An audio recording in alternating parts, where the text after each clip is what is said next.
Hello friends, आप सभी का स्वागत है आपके अपने YouTube channel simple math classes में। तो फ्रेंड्स, इस वीडियो में बात करेंगे बिहार फायरमैन की। जैसा कि आप सभी जानते हैं कि इनकी एग्ज़ाम 27 मार्च को संपन्न हो गई है। तो फाइनली जो है कट ऑफ क्या रहने वाली, इस पे डिटेल्स में बात करेंगे।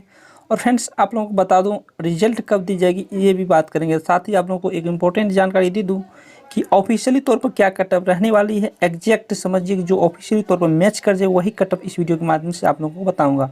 तो वीडियो को लास्ट तक जरूर देखिएगा। साथ ही आप लोग बता दूं 11,880 पदों से संबंधित जो मेरिट लिस्ट जारी की गई थी उसमें जो मैंने कट ऑफ बताई थी सेम टू सेम मैच कर गया था, जो कि मैंने लाइव प्रूव करके कुछ स्टूडेंट को मैंने दिखाया था। जो भी स्टूडेंट देखें कमेंट करके जरूर बताइएगा। साथ ही बिहार दरोगा से संबंधित जो पीटी एग्जाम कंडक्ट आई गई थी उनकी भी cut off same to same match कर गई थी, जो मैंने कट ऑफ बताई थी।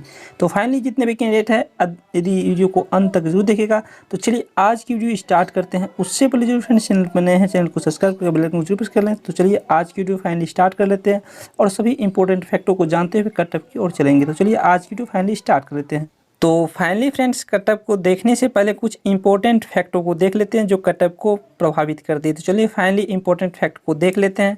तो फ्रेंड्स, यहाँ पर देखें इंपॉर्टेंट फैक्ट में यदि देखें तो फर्स्ट पॉइंट में अभी देखें तो टोटल नंबर ऑफ वैकेंसीज की बात करें, इसमें टोटल पोस्ट जो है बिहार फायर में 2380 पोस्ट है। और यदि बात करें इसमें तो टोटल एडमिट कार्ड जो जारी किए गए थे 4,86,000 समथिंग जो है एडमिट कार्ड इसमें इस एग्ज़ाम में जारी किए गए थे। ठीक फ्रेंड्स, उसके बाद नेक्स्ट देखें तो एग्ज़ाम में अपियर स्टूडेंट की बात करें तो लगभग 4 लाख कैंडिडेट जो है इस एग्ज़ाम में अपियर थे, यानी भाग लिए थे। और एग्ज़ाम लेवल की बात करें तो जैसा कि आप सभी जानते हैं कि एग्ज़ाम जो कंडक्ट कराई गई थी वो मॉडरेट लेवल की थी, यानी कि मॉडरेट टू हाई तो नहीं कर सकते हैं, यानी कि लो से मॉडरेट लेवल की एग्ज़ाम में क्वेश्चंस पूछे गए थे, यानी कि मॉडरेट लेवल समथिंग मान सकते हैं, मॉडरेट लेवल के ही क्वेश्चंस पूछे गए थे और जो कि 10th सिलेबस पे आधारित थी। उसके बाद रिजल्ट इसमें जो दी जाएगी, यदि बात करें फिजिकल के लिए जो रिजल्ट दी जाएगी रिटन एग्जाम में, वो पोस्टों की संख्या की 5 गुनी, यानी टोटली यदि बात करें तो 11,900 कैंडिडेट को रिजल्ट दी जाएगी रिटन एग्जाम में। यानी 2380 पोस्ट को यदि 5 से मल्टीप्लाई करते हैं तो 11,900 समथिंग होती है। फाइनली इतना ही कैंडिडेट के लिए जो है इसमें रिटन एग्जाम में जो है फिजिकल के लिए रिजल्ट दी जाएगी। उसके बाद नेक्स्ट पॉइंट को समझते हैं। तो नेक्स्ट यदि देखें तो इसमें क्वेश्चन रेशियो की बात करें, क्वेश्चन रेशियो की यदि बात करें तो 80:20 के अनुपात में थे, यानी कहने का मतलब यदि बात करें तो 80 क्वेश्चंस ऐसे थे जो कि जैसे कि सभी लुसेंट या फिर एसपीडी इन सब से मैच करते थे।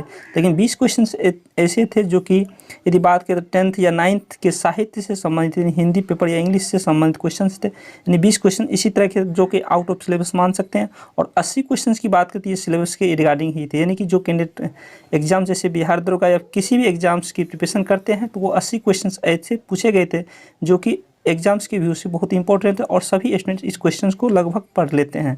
और 20 क्वेश्चंस की बात करते हैं, ये क्वेश्चन जो है 9th-10th के सिलेबस से संबंधित, 9th-10th के हिंदी साहित्य से संबंधित कुछ क्वेश्चन से दिए जो आउट ऑफ सिलेबस मान सकते हैं, क्योंकि इस क्वेश्चन को अधिकतर स्टूडेंट नहीं पढ़ पाते हैं। ठीक फ्रेंड्स, तो फाइनली यहाँ पर देखें तो यदि बात करें तो यहाँ पे कटअप ज़्यादा हाई नहीं जाने वाली, इसको समझते हैं। यहाँ पर यदि बात करें 80 क्वेश्चंस में यदि 80 क्वेश्चन सभी स्टूडेंट बनाते हैं तो 80 में से लगभग 70 क्वेश्चन लगभग सभी स्टूडेंट सही कर पाते हैं, मान लीजिए, जो अच्छे कैटेगरी के स्टूडेंट है। और यदि 20 क्वेश्चन यदि बात करें 20 में से कम 5 से 7 क्वेश्चन यदि वो बना लेते हैं तो फाइनली उनकी रिजल्ट किसी भी कैटेगरी से है तो उनकी रिजल्ट जो है फिजिकल के लिए हो जाएगी। तो एग्ज़ाम जो कंडक्ट कराएगी, जैसा कि आप सभी जानते हैं कि एग्ज़ाम 2 शिफ्टों में कंडक्ट कराई गई थी। फर्स्ट एंड सेकंड शिफ्ट में 27 मार्च को एग्ज़ाम कंडक्ट कराई गई थी।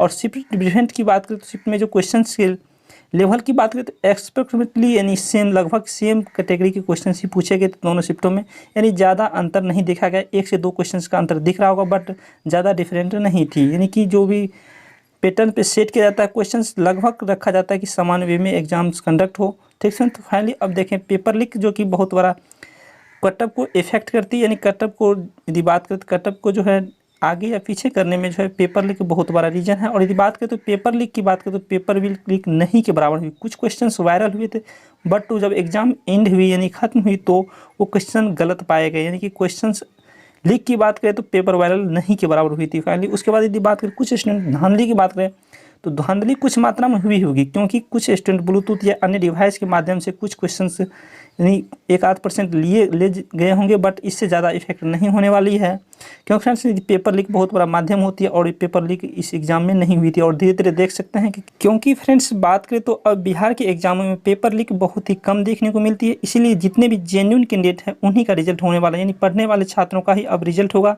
इसीलिए जितने भी छात्र अभी तक अपनी पढ़ाई की प्रिपरेशन को स्टार्ट नहीं किए हैं तो वो फाइनली तौर पर कर दें, क्योंकि अगले माह यानी कि मई माह में जो है 10,000 प्लस पदों पर बिहार पुलिस की वैकेंसी आने वाली है। तो इसीलिए जितने भी छात्र हैं वो अपनी पढ़ाई को जारी रखें। ठीक फ्रेंड्स, तो फाइनली अगले कटअप की ओर चलते हैं। तो फाइनली फ्रेंड्स कटअप कम जाएगी, इसके रीजन को समझ लिए। मेल और फीमेल की बात करेंगे तो फाइनली मेल और फीमेल अलग अलग कैटेगरी वाइज जो है कटअप को देखेंगे। साथ ही आप लोगों को बता दूं, यदि इतने मार्क्स आपके आ रहे हैं तो फाइनली जितने भी कैंडिडेट वो अभी से फिजिकल की प्रिपरेशन स्टार्ट कर दे, क्योंकि जब एग्जाम जैसे कि रिजल्ट आते हैं, रिजल्ट आने के बाद तो सब फिजिकल प्रिपरेशन करते हैं, लेकिन इतने मार्क्स यदि आपके आ रहे हैं तो फाइनली तो फिजिकल प्रिपरेशन कर दें, क्योंकि मेरिट जो बनने वाली है वो फिजिकल के आधार पर ही बनेगी। यानी कि रिटन यदि बात करें तो written exam only for qualifying है, यानी कि फिजिकल के लिए आप फिजिकली अवेलेबल है, इसीलिए जो है रिटन एग्जाम कंडक्ट कराई जाती है।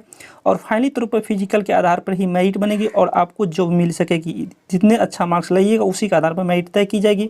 इसीलिए जितने भी कैंडिडेट है वो अभी से फिजिकल प्रिपरेशन स्टार्ट कर दे, यदि इतने मार्क्स आ रहे हैं तो यदि अदर अलग अलग देखें तो मेल और फीमेल इस साइड यदि देखें तो मेल कैटेगरी के लिए है और इधर देखें तो फीमेल कैटेगरी कटअप निर्धारित की गई है।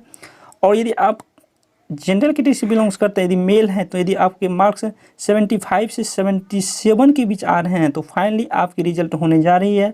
और उसके बाद यदि बात करें जनरल कैटेगरी से जो महिला अभ्यर्थी है उनकी मार्क्स की बात करें तो यहाँ पे 64 से 66 64 से 66 के बीच आ रही है, तो फाइनली उनकी रिजल्ट हो जाएगी और वो फिजिकल प्रिपरेशन स्टार्ट कर दें।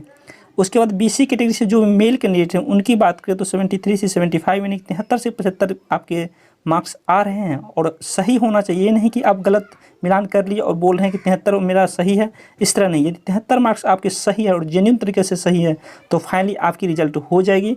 उसके बाद बीसी कैटेगरी से जो महिला अभ्यर्थी यदि 62 से 64 भी मार्क्स आपके आ रहे हैं तो फाइनली आपकी रिजल्ट होने जा रही है और फिजिकल प्रिपरेशन अभी से आप कर सकते हैं।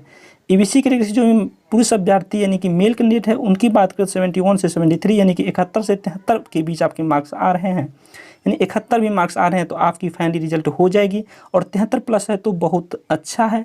उसके बाद यदि बात करें ईबीसी कैटेगरी से जो महिला अभ्यर्थी है उनकी बात करें तो 60 से 62 मार्क्स आपकी आ रही तो फाइनली आपकी जो है रिटन एग्जाम में रिजल्ट हो जाएगी। ईडब्ल्यूएस कैटेगरी से बात करें जो भी मेल अभ्यर्थी है उनकी मार्क्स की बात करें तो 72 से 74 यानी कहने का मतलब यदि बात करें 72 से 74 के बीच आ रहे हैं आपके मार्क्स तो फाइनली आपका जो है रिटन एग्जाम में रिजल्ट हो जाएगी। और ईडब्ल्यूएस से जो भी फीमेल कैंडिडेट है यानी कहने का मतलब महिला अभ्यर्थी है उनकी बात करें तो 61 से 63 यानी 61 से 63 के बीच आपके यदि मार्क्स आ रहे हैं तो फाइनली आपका श्योर सिलेक्शन है, यानी कि फिजिकल की प्रिपरेशन कर सकते हैं। एससी की बात करें जो भी मेल कैंडिडेट हैं उनकी बात करें तो 67 से 69 यानी कि 67 से 69 के बीच यदि आपके मार्क्स आ रहे हैं तो आप जो है फिजिकल प्रिपरेशन कर सकते हैं। और एससी से जितने भी फीमेल कैंडिडेट है 56 से 58 में उनका जो है रिजल्ट हो जाएगा। उसके बाद एसटी कैटेगरी की बात करें तो एसटी की बात करें तो 68 से 70, क्योंकि एसटी कैटेगरी में यदि बात करें ओनली फॉर 1% आरक्षण है, इसीलिए जो एससी की अपेक्षा एसटी की जो है कटअप थोड़ा हाई चली जाती है। और यहाँ पर देखिए एसटी से जो भी फीमेल कैंडिडेट है यदि 59 से 61 के बीच आपके मार्क्स आ रहे हैं तो फाइनली आपकी रिजल्ट होने जा रही है। यही थी कटअप और जो कटअप मैं बताया हूँ वो 100% सही साबित होने वाली, इतना दिमाग में रखिए। 73 या 74 इसी के बीच जो है आपको कटअप देखने को मिलेगी जो भी जनरल मेल कैंडिडेट है। ठीक है, तो फाइनली यही आप लोग अपडेट देने के साथ में आप लोग को बता दूँ रिजल्ट कब आएगी, तो रिजल्ट बहुत जल्द आने वाली है। रिजल्ट जो है आप लोगों को मई के लास्ट वीक तक यानी कि मई के लास्ट वीक तक किसी भी आधार पे आपको रिजल्ट जो है देखने को मिल जाएगी, यानी कि मई के लास्ट वीक में आपको जो है रिजल्ट फायरमैन की रिजल्ट देखने को मिल जाएगी। तो यही इन्फॉर्मेशन देनी थी जो मुझे अपडेट मिली, उसी के रिगार्डिंग मैंने बात किया। आई होप ये वीडियो पसंद आई होगी। यदि वीडियो पसंद है वीडियो को लाइक कीजिएगा एंड चैनल पर नए हैं तो चैनल को सब्सक्राइब कर बेल आइकन जरूर प्रेस कर लें। मिलते हैं अगली वीडियो में। जय हिंद, जय भारत।